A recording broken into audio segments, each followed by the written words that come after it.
Hi guys, ಎಲ್ರಿಗೂ ನಮಸ್ಕಾರ. ಎಲ್ಲರೂ ಹೇಗಿದ್ದೀರಾ? ಎಲ್ಲರೂ ಚೆನ್ನಾಗಿದ್ದೀರಾ ಅಂತ ಭಾವಿಸ್ತಾ ಲಕ್ಕಿ ಸುನಿಲ್ ಯೂಟ್ಯೂಬ್ ಚಾನಲ್ಗೆ ನಿಮ್ಮೆಲ್ಲರಿಗೂ ಸ್ವಾಗತ. ಹಾಗೆ ಇನ್ನು ಯಾರು ಚಾನಲ್ನ ಸಬ್ಸ್ಕ್ರೈಬ್ ಮಾಡದೆ ನೋಡ್ತಾ ಇದ್ರೆ ಪ್ಲೀಸ್ ಸಬ್ಸ್ಕ್ರೈಬ್ ಮಾಡ್ಕೊಳ್ಳಿ. ಈ ವಿಡಿಯೋ ಇಷ್ಟ ಆಗಿದ್ರೆ ಒಂದು ಲೈಕ್ ಮಾಡೋದನ್ನ ಮರಿಬೇಡಿ. ನೀರ್ ದೋಸೆಗೆ, ಮುದ್ದೆಗೆ, ಚಪಾತಿಗೆ ಎಲ್ಲದಕ್ಕೂ ಮ್ಯಾಚ್ ಆಗುವಂತಹದ್ದು ಈ ಒಂದು ರೆಡ್ ಕಲರ್ ಚಟ್ನಿ ತುಂಬಾನೇ ಚೆನ್ನಾಗಿರುತ್ತೆ. ಟೊಮೊಟೊ ಚಟ್ನಿ ಅಂತ ಹೇಳಿದ್ರು ತಪ್ಪೇನಿಲ್ಲ. ನಾನಿಲ್ಲಿ ಒಂದು ಪ್ಯಾನ್ ತಗೊಂಡಿದ್ದೀನಿ. ಅದಕ್ಕೆ ಒಂದು 3-4 ಸ್ಪೂನ್ ಅಷ್ಟು ಎಣ್ಣೆನ ಹಾಕೊಂಡಿದ್ದೀನಿ. ಸ್ವಲ್ಪ ಬಿಸಿ ಆದ ತಕ್ಷಣ ಅದಕ್ಕೆ ಈರುಳ್ಳಿ 1 ಕಪ್ ಅಷ್ಟು ಈರುಳ್ಳಿನ ಹಾಕೊಂಡಿದ್ದೀನಿ. ಇದನ್ನ ಫ್ರೈ ಮಾಡ್ಕೊಳೋದ್ರಿಂದ ತುಂಬಾ ಚಿಕ್ಕದಾಗಿ ಹೆಚ್ಚೋ ಅವಶ್ಯಕತೆ ಏನಿರಲ್ಲ. ಒಂದು ಮೀಡಿಯಂ ಸೈಜಲ್ಲಿ ಹೆಚ್ಕೊಂಡ್ರೆ ಸಾಕು. ಇದು ಚೆನ್ನಾಗಿ ಫ್ರೈ ಆಗಬೇಕು, ಅಂದ್ರೆ ಕಂದು ಬಣ್ಣ ಬರೋವರೆಗೂ ಏನು ಫ್ರೈ ಮಾಡೋದು ಬೇಡ. ಸ್ವಲ್ಪ ಲೈಟಾಗಿ ಫ್ರೈ ಮಾಡ್ಕೊಳ್ಳೋಣ, ಸ್ವಲ್ಪ ಹಸಿ ವಾಸನೆ ಹೋಗೋವರೆಗೂ.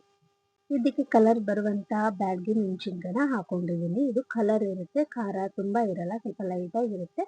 ಇದಕ್ಕೆ ನಾವೆಷ್ಟು ಈರುಳ್ಳಿ ತಗೊಂಡಿರ್ತೀವಿ ಅಷ್ಟು ಟೊಮೊಟೊನ ತಗೊಂಡಿದ್ದೀನಿ. ಅಂದ್ರೆ 1 ಕಪ್ ಈರುಳ್ಳಿಗೆ 1 ಕಪ್ ಅಷ್ಟು ಟೊಮೊಟೊನ ಹಾಕೊಂಡಿದ್ದೀನಿ. ಸ್ವಲ್ಪ ಹುಳಿ ಇರುವಂತಹ ಟೊಮೊಟೊ. 1 ಸ್ಪೂನ್ ಅಷ್ಟು ಜೀರಿಗೆನ ಹಾಕೊಂಡಿದ್ದೀನಿ. ಇದನ್ನೆಲ್ಲ ಸ್ವಲ್ಪ ಚೆನ್ನಾಗಿ ಫ್ರೈ ಮಾಡ್ಕೋಬೇಕು. ಈ ಒಂದು ಟೊಮೊಟೊ ಚಟ್ನಿನ ನಾನು ಪ್ರತಿ ಸತಿ ನೀರು ದೋಸೆಗೆ ಮಾಡಲೇಬೇಕು, ಅಷ್ಟು ಇಷ್ಟಪಟ್ಟು ತಿಂತಾರೆ ನಮ್ಮ ಮನೇಲಿ. ತುಂಬಾನೇ ಟೇಸ್ಟಿ ಆಗಿರುತ್ತೆ. ಇನ್ನ 2 ದೋಸೆ ಬೇಕಾದರೆ ತಿನ್ಬೋದು, ಅಷ್ಟು ಚೆನ್ನಾಗಿರುತ್ತೆ. ಇದಕ್ಕೆ ನಾನು 1/4 ಸ್ಪೂನ್ ಅಷ್ಟು ಉಪ್ಪು ಹಾಕೊಂಡಿದ್ದೀನಿ. ನಾವು ಉಪ್ಪು ಹಾಕೊಂಡು ಟೊಮೊಟೊ ಎಲ್ಲ ಬೇಯಿಸ್ಕೊಂಡ್ರೆ ತುಂಬಾ ಸಾಫ್ಟ್ ಆಗಿ ಕೂಡ ಬೇಯುತ್ತೆ, ಬೇಗ ಕೂಡ ಆಗುತ್ತೆ.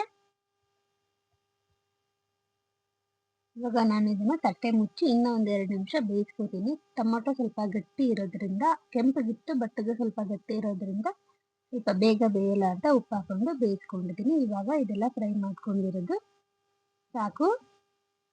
ಇದಕ್ಕೆ ನಾನು ಒಂದು 6 ಎಸಳಷ್ಟು ಬೆಳ್ಳುಳ್ಳಿನ ಹಾಕೊಂಡಿದ್ದೀನಿ.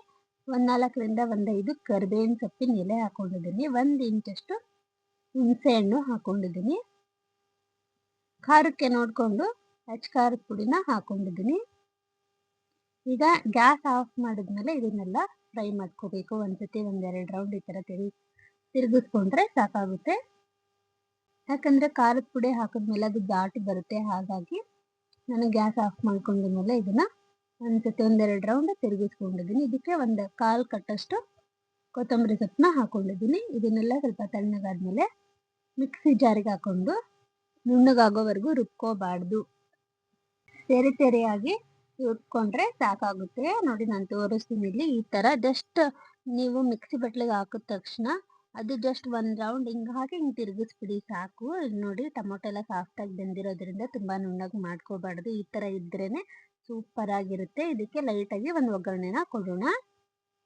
ಪ್ಯಾನ್ಗೆ 2 ಸ್ಪೂನ್ ಅಷ್ಟು ಎಣ್ಣೆ ಹಾಕೊಂಡು ಸ್ವಲ್ಪ ಬಿಸಿ ಆದ ತಕ್ಷಣ 1/4 ಸ್ಪೂನ್ ಅಷ್ಟು ಸಾಸಿವೆ ಹಾಕೊಂಡಿದ್ದೀನಿ. ನಾನು 4-5 ಕರಿಬೇವಿನ ಸೊಪ್ಪನ್ನ ಹಾಕೊಂಡಿದ್ದೀನಿ. ಅದೆರಡು ಚಟಪಟ ಅಂತ ಅಂದಮೇಲೆ ಗ್ಯಾಸ್ ಆಫ್ ಮಾಡ್ಕೊಳ್ಳಿ. ಗ್ಯಾಸ್ ಆಫ್ ಮಾಡ್ಕೊಂಡಿದ ತಕ್ಷಣ ನಾವು ರುಬ್ಬಿಟ್ಕೊಂಡಿರುವಂತ ತೆರೆಯಾಗಿ ರುಬ್ಬಿಟ್ಕೊಂಡಿರುವಂತ ಚಟ್ನಿನ ಹಾಕೊಂಡಿದ್ದೀನಿ. ಅದನ್ನ ಹಾಕೊಂಡಿದ್ಮೇಲೆ ಗ್ಯಾಸ್ ಆಫ್ ಮಾಡ್ಕೊಂಡಿರ್ತೀವಲ್ವ, ಏನು ಪ್ಯಾನ್ದು ಕಾವಿರುತ್ತಲ್ಲ ಅದೇ ಸಾಕು. ಇದಕ್ಕೆ ಹಸಿ ಫ್ಲೇವರ್ ಎಲ್ಲ ಹೋಗೋಕೆ ನೋಡಿ ಈ ತರ ತಿರುಗಿಸ್ತಾ ಇರಬೇಕು. ಇದನ್ನ ತುಂಬಾ ಬೇಯಿಸಕ್ಕೆಲ್ಲ ಹೋಗ್ಬಾರ್ದು. ಒಗ್ಗರಣೆ ಹಾಕಿದ ತಕ್ಷಣ ಗ್ಯಾಸ್ ಆಫ್ ಮಾಡ್ಕೊಂಡು ಚಟ್ನಿ ಹಾಕೊಂಡ್ರೆ ಇದು ಮುಗ್ದೆ ಹೋಯ್ತು. ತುಂಬಾನೇ ಟೇಸ್ಟಿಯಾಗಿ ಕೂಡ ಇರುತ್ತೆ. ಚಪಾತಿ ಅಥವಾ ನಮ್ಮ ಮನೇಲಂತೂ ಮುದ್ದೆಗಂತೂ ತುಂಬಾನೇ ಇಷ್ಟಪಟ್ಟು ತಿಂತಾರೆ. ನೀವು ಕೂಡ ಇದನ್ನ ಟ್ರೈ ಮಾಡಿ. ಸಾಂಬಾರ್ ಏನು ಬೇಡ ಅನ್ನೋವಾಗ ಈ ಒಂದು ರೆಸಿಪಿ ಕೂಡ ಮಾಡ್ಕೋಬಹುದು. ನೀರ್ ದೋಸೆಗಂತೂ ಸೂಪರ್ ಆಗಿರುತ್ತೆ. ನಾವು ಕಾಯಿ ಚಟ್ನಿ ಎಲ್ಲ ಮಾಡ್ಕೊಳೋ ಬದಲು ಈ ಒಂದು ರೆಸಿಪಿನ ಮಾಡ್ಕೊಂಡ್ರೆ ತುಂಬಾನೇ ಟೇಸ್ಟಿಯಾಗಿ ಕೂಡ ಇರುತ್ತೆ. ನಿಮಗೆ ಈ ವಿಡಿಯೋ ಇಷ್ಟ ಆಗಿದೆ ಅಂತ ತಿಳ್ಕೊತೀನಿ. ಇಷ್ಟ ಆಗಿದ್ರೆ ಒಂದು ಲೈಕ್ ಕೊಡಿ. ಹಾಗೆ ಇಲ್ಲಿವರೆಗೂ ತುಂಬಾನೇ ಸಪೋರ್ಟ್ ಮಾಡಿದ್ದೀರಾ, ಹೀಗೆ ಸಪೋರ್ಟ್ ಮಾಡಿ. ಇನ್ನು ನನ್ನ ಚಾನಲ್ನ ಸಬ್ಸ್ಕ್ರೈಬ್ ಮಾಡದೆ ನೋಡ್ತಾ ಇದ್ರೆ ಸಬ್ಸ್ಕ್ರೈಬ್ ಮಾಡ್ಕೊಳ್ಳಿ. ಹಾಗೆ ಈ ವಿಡಿಯೋ ಬಗ್ಗೆ ಒಂದು ಕಮೆಂಟ್ ಹಾಕಿ, ಏನು ಅನಿಸ್ತು ಅಂತ ಕಮೆಂಟ್ ಹಾಕಿ. ನೆಕ್ಸ್ಟ್ ವಿಡಿಯೋದಲ್ಲಿ ಮತ್ತೆ ಸಿಗೋಣ. Thank you so much.